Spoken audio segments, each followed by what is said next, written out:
Gus Muhaimin ini lucu ya, menanyakan masalah lingkungan hidup tapi itu kok pakai botol-botol plastik itu. Menolak IKN, tidak apa-apa, akan kita lanjutkan. Pertanyaan saya tidak terjawab sama sekali. Tapi Gus Muhaimin malah ngomongin pemerataan pembangunan, itu kan tadi yang saya omongin Gus. Bagaimana strategi Anda melaksanakan pembangunan berbasis bioregional itu agar keadilan iklim terjaga, keadilan sosial terwujud, keadilan ekologi terlaksana dengan baik, keadilan antar generasi juga terwujud, sekaligus keadilan sosial. Mohon dijelaskan.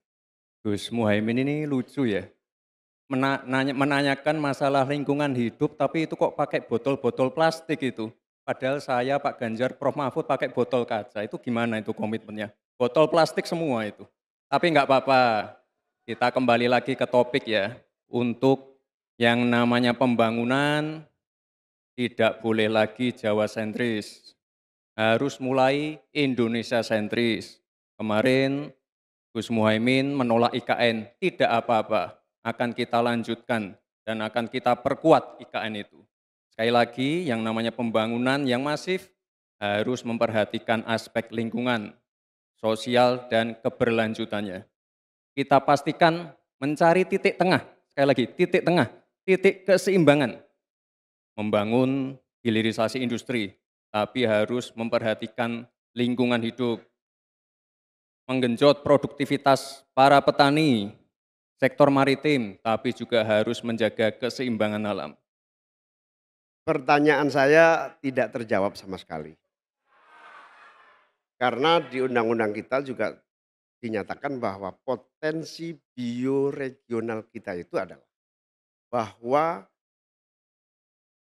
wilayah nasional kita itu bukan terbagi bukan saja sekedar karena politik dan administrasi, tetapi ekosistem lingkungannya ada, sekaligus juga komunitas masyarakat yang tumbuh juga menjadi pertimbangan. Katanya tidak menjawab pertanyaan, tapi Gus Muhaimin malah ngomongin pemerataan pembangunan. Itu kan tadi yang saya omongin Gus.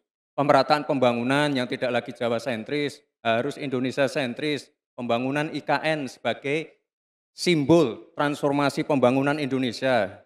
Tapi kita aman. Kenapa? Bukan botol plastik. Aman dong, TS mah aman. TS mah Greenpeace, Green Flation. Kita nggak diserang El Sulfa. Iya. Soalnya kan sebenarnya tujuan debat ini supaya kita masyarakat bisa bedain nih, kalau kita pilih si A kita dapat ini soal isu ini, kalau pilih B itu. Kalau misalnya nanya-nanya pertanyaan yang nggak menggali dan nggak bisa nge-review, itu tuh tujuannya untuk apa? Benar, gitu betul, kan? betul. Kan kita juga sebagai masyarakat yang pengen tahu lebih tentang program-program mereka nggak dapat apa-apa juga. Gitu. Jadi kurang asik aja sih menurut aku tadi.